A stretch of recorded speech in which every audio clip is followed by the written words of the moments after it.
दोस्तों 8वें वेतन आयोग का कैलकुलेटर से अपडेट हो जाएगा आपका वेतन। आसान और संपूर्ण जानकारी देखिए कितना बढ़ेगा 8वां वेतन में आपका सैलरी। दोस्तों 8वें वेतन आयोग का वेतन कैलकुलेट की बात करें तो 8वें वेतन आयोग के वेतन कैलकुलेटर में 2026 की घोषणा और उससे जुड़ी तैयारियों ने पूरे भारत में केंद्र सरकार के कर्मचारियों के बीच उत्सुकता और सतर्कता पूर्ण आशावाद की लहर पैदा कर दी है। वेतन आयोग केवल नियमित प्रशासनिक प्रक्रियाएं नहीं है, ये घरेलू बजट, सेवानिवृत्ति योजना और यहाँ तक कि व्यापक अर्थव्यवस्था में उपभोक्ता मांग को भी प्रभावित करते हैं। 7वें वेतन आयोग का ढांचा दिसंबर 2025 में समाप्त हो गया। ऐसे में स्वाभाविक रूप से ध्यान इस बात पर केंद्रित हो गया है कि अगला संशोधन 1 जनवरी 2026 से आपको कैसे पुनर्परिभाषित कर सकता है।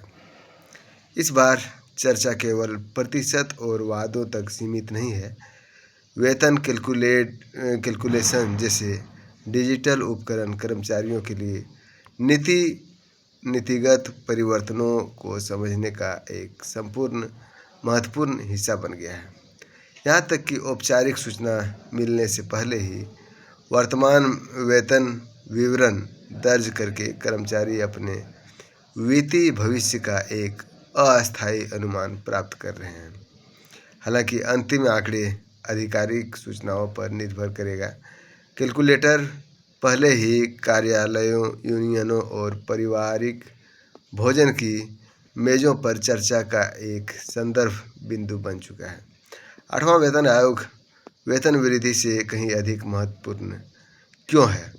भारत की वेतन आयोग प्रणाली ने ऐतिहासिक रूप से कर्मचारी कल्याण और सरकारी वित्त के बीच संतुलन बनाए रखने का काम किया है।